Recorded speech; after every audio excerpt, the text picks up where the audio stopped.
Pada kesempatan kali ini, saya akan membahas tentang program linier dan metode grafis. Harapannya, setelah belajar menggunakan video ini, mahasiswa mampu merumuskan model matematis dari persoalan program linier.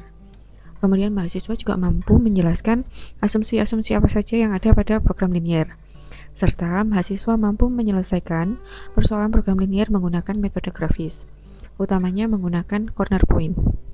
Program linier merupakan salah satu teknik yang ada dalam manajemen sains yang menggunakan model matematik. Teknik ini dapat digunakan untuk pengambilan keputusan baik di industri jasa maupun industri manufaktur.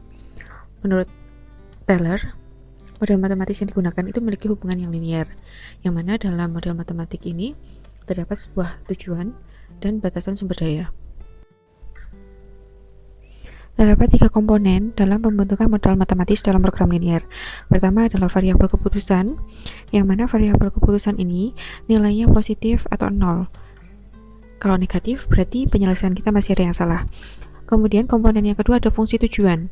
Fungsi tujuan berbentuk model matematis, yang di sini menggambarkan hubungan antara variabel keputusan dengan tujuan persoalan dalam program linier.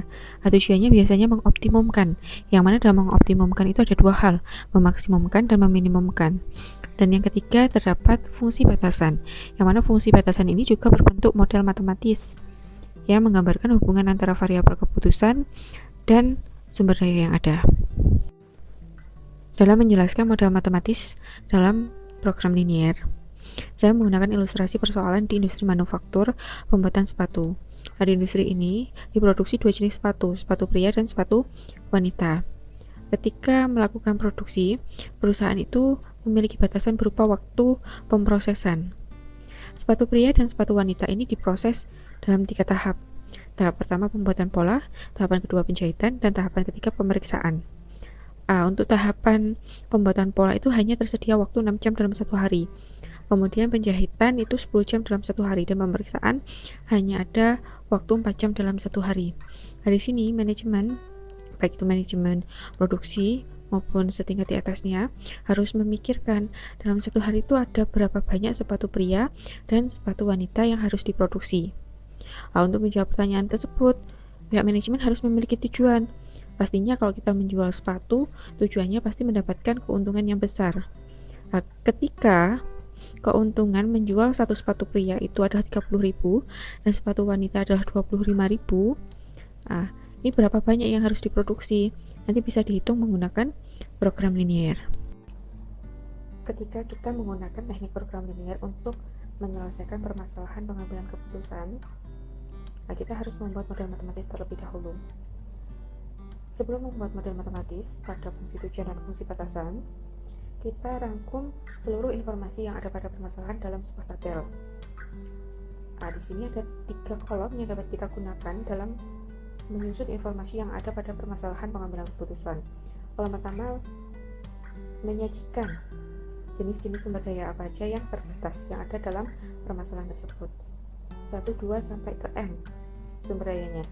Kolom kedua itu tempatnya kegiatan-kegiatan apa aja yang ada pada permasalahan tersebut, bisa X1, X2 sampai Xn. Jadi di sini kegiatan itu disimbolkan dengan huruf X. Untuk kolom ketiga menunjukkan jumlah sumber daya yang tersedia. Jumlah sumber daya yang tersedia ini disimbolkan dengan huruf B, gitu ya. Dari B1 sampai B ke M. Ini setiap kegiatan kan pasti membutuhkan sumber daya. Jumlah kebutuhan sumber daya itu disimbolkan huruf A untuk setiap kegiatannya. Di sini kan kita melakukan kegiatan untuk mencapai sebuah tujuan, baik memaksimumkan maupun meminimumkan. Kontribusi setiap kegiatan terhadap fungsi tujuan tersebut disimbolkan dengan huruf C. Jadi kita rangkum terlebih dahulu informasi yang ada permasalahan dalam tabel ini. Setelah kita rangkum, baru kita rumuskan fungsi tujuan dan fungsi batasan dari permasalahan yang akan kita selesaikan. Di sini tujuan bisa memaksimumkan dan meminimumkan, tergantung pada permasalahannya. Fungsinya bisa dilihat sendiri di situ.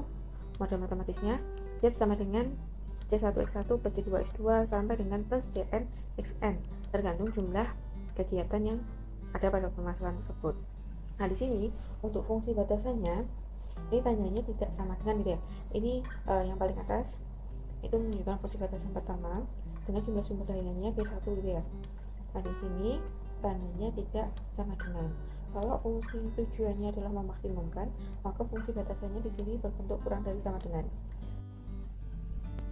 Berdasarkan ilustrasi pada persoalan pengambilan keputusan di industri manufaktur pembuatan sepatu tadi, kita coba rangkum informasi apa saja yang ada pada permasalahan tersebut dalam tabel yang terada di slide sebelumnya gitu ya. Kita menggunakan acuan itu.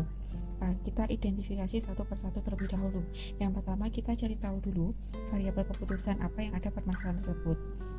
Kalau dilihat dari permasalahannya, di situ terdapat dua variabel keputusan. Keputusan apa? Keputusan memproduksi sepatu pria dan memproduksi sepatu wanita. Nah, di sini berarti ada dua X, X1 dan X2. Saya mengilustrasikan bahwa X1 ini untuk jumlah sepatu pria yang diproduksi dan X2 itu menunjukkan jumlah sepatu wanita yang diproduksi. Jadi bakunya menulis variabel keputusan seperti ini. Kalau kita hanya menulis variabel keputusannya, X1 adalah sepatu pria, X2 adalah sepatu wanita, itu masih kurang pas gitu ya. Jadi harus ada kata-katanya. Kalau misalkan ini kan masalah produksi ya, berarti harus ada kata-katanya diproduksi. Berarti harus ada keterangan jumlahnya. Jadinya variabel keputusannya menjadi jumlah sepatu pria atau wanita yang diproduksi. Nah, setelah itu kita identifikasi sumber daya yang terbatas dalam permasalahan yang ada di industri manufaktur tersebut. Nah, tadi terbatas pada waktu ya, waktu pemrosesan, yang mana pemrosesan tersebut ada 3 tahap. Nah, berarti di sini sumber dayanya ada 3, waktu pembuatan pola, waktu penjahitan, dan waktu pemeriksaan. Nah, jenisnya kita taruh di kolom pertama. Untuk variabel keputusan tadi kita taruh di kolom kedua, dan untuk kolom ketiga kita tuliskan jumlah sumber daya yang tersedianya. Untuk pembuatan pola tadi, perusahaan hanya menyediakan 6 jam dalam 1 hari. Nah, ini kita konversi ke dalam menit. Kenapa? Karena informasi-informasi di atasnya itu menggunakan satuan waktu menit. Jadi kita konversi ke menit, berarti 6 kali 60, berarti 360 untuk sumber daya pembuatan pola. Nah, untuk penjahitan juga sama, waktu yang tersedia adalah 10 jam, berarti 10 jam kali 60. Berdasarkan penjelasan tadi, kalau kita rangkum sebenarnya langkah analisis dalam penggunaan teknik program linear itu pertama, kita harus mengidentifikasi masalahnya. Ya, kita temukan informasi yang berkaitan dengan sumber daya, kegiatan, dan kontribusi keuntungan atau sejenisnya gitu ya. Nah, yang kedua, kita kalau sudah mengidentifikasi masalah, kita rubah informasinya ke dalam bentuk model matematikanya. Nah, kalau sudah dapat model matematikanya, baru kita selesaikan permasalahan tersebut sehingga nanti hasilnya berupa keputusan. Kalau misalkan dari ilustrasi tadi, keputusannya sekian pasang sepatu pria yang diproduksi, sekian pasang sepatu wanita yang diproduksi, itu merupakan hasilnya keputusan itu, keputusan memproduksi. Dan keputusan ini sifatnya ilmiah karena diselesaikan menggunakan istilahnya ya secara ilmiah ya, dengan menggunakan model matematika dan data. Dalam menyelesaikan masalah menggunakan teknik program linear, ini ada beberapa metode yang digunakan, yang bisa digunakan gitu ya. Ada metode grafis, simplex, dual simplex, big M, transportasi, penugasan, jaringan, dan sebagainya. Penggunaan metode ini itu disesuaikan dengan permasalahan yang ada. Misalkan kalau tadi ada 2 variabel keputusan, kalau hanya 2 berarti kita bisa selesaikan menggunakan metode grafis. Nanti misalkan variabelnya lebih dari 2, 3, 4, 5 gitu ya, nanti kita bisa menggunakan simplex dan sebagainya. Jadi penggunaan metode ini menyesuaikan permasalahan yang ada. Terdapat 4 asumsi yang digunakan dalam penyelesaian program linear. Asumsi yang pertama, asumsi proporsional. Ini berkaitan dengan fungsi tujuan dan fungsi batasan. Proporsional di sini dimaksudkan ketika terdapat perubahan pada jumlah variabel keputusannya, maka fungsi tujuan dan fungsi batasannya pun akan proporsional berubahnya menyesuaikan perubahan dari variabel keputusannya. Nah, ilustrasinya misalkan dari persoalan industri manufaktur tadi. Untuk fungsi tujuannya misalkan ya, kan fungsi tujuannya bentuknya Z sama dengan 30.000 X1 plus 25.000 X2. Nah, nanti ketika jumlah X1 nya bertambah satu satuan gitu ya, nanti untuk Z nya pun dia akan bertambah satu satuan sebesar 30.000. Nah, ini contohnya. Sedangkan untuk batasannya misalkan, untuk batasan tadi ada 3 ya, ada batasan pembuatan pola, penjahitan, dan pemeriksaan. Misalkan saya ambil untuk batasan pembuatan pola. Untuk batasan pembuatan polanya tadi kan ada 10 X1 ditambah 18 X2 kurang dari sama dengan 360 menit. Ketika di sini nanti ada perubahan jumlah X1 yang dihasilkan dari perhitungan gitu ya. Nanti jumlah kebutuhan sumber daya waktu untuk pembuatan pola untuk X1 itu juga akan bertambah satu satuan sebesar 10 gitu ya. Ketika nanti X1 nya 1, berarti jumlah kebutuhan untuk pembuatan pola ya 10 menit. Kalau X2 nya menjadi 2, berarti nanti kebutuhan waktu untuk membuat pola menjadi 20 menit dan seterusnya. Itu yang dinamakan dengan proporsional. Kemudian untuk asumsi yang kedua merupakan asumsi adiktif gitu ya. Asumsi ini menunjukkan jumlahan gitu ya, bahwa fungsi dalam model program linear ini, baik fungsi tujuan maupun fungsi batasan, itu merupakan jumlahan dari kontribusi individual dari masing-masing kegiatan. Asumsi ketiga adalah divisible. Ini berkaitan dengan nilai variabel keputusan yang dihasilkan. Di sini variabel keputusan itu nilainya sembarang nilai gitu ya, termasuk nilai tidak bulat. Tapi tidak boleh negatif. Kemudian asumsi keempat adalah certainty. Ini berkaitan dengan parameter yang ada pada model matematis program linear. Parameter itu apa aja? Parameter itu ada A, B, dan C. Definisinya sudah kita jelaskan tadi. Di sini nilai parameternya diasumsikan konstanta dan sudah diketahui nilainya.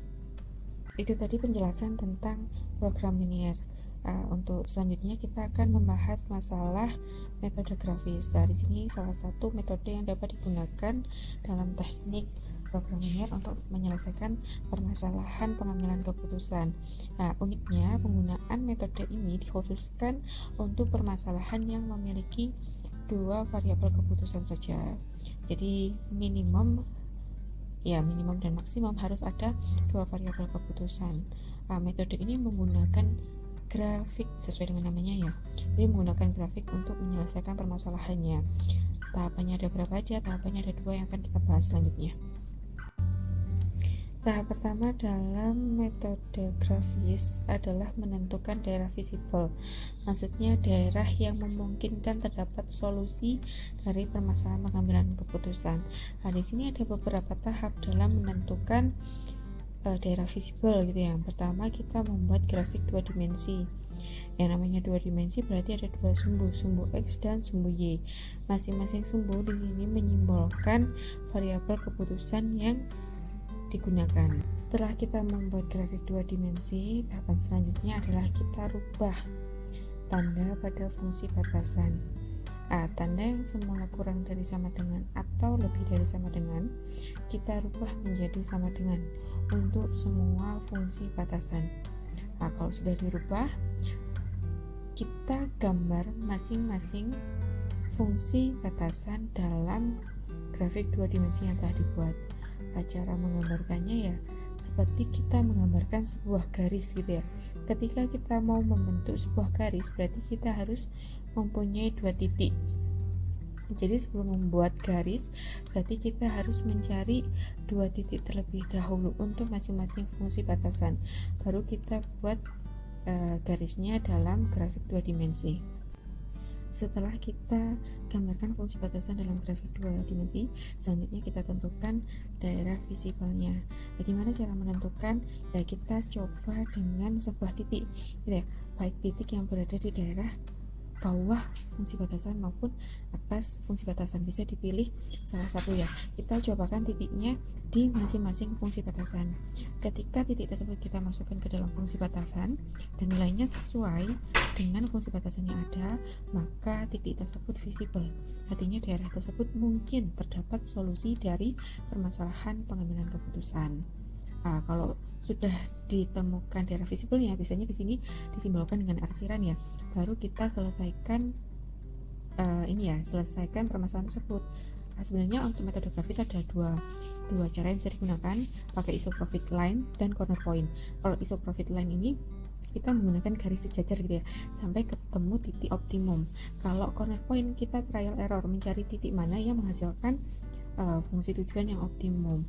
Di sini saya hanya mencontohkan yang corner point gitu ya, karena kalau misalkan kita menggunakan yang isoprofit line gitu ya, itu agak susah karena kita harus menggambar garis sejajarnya.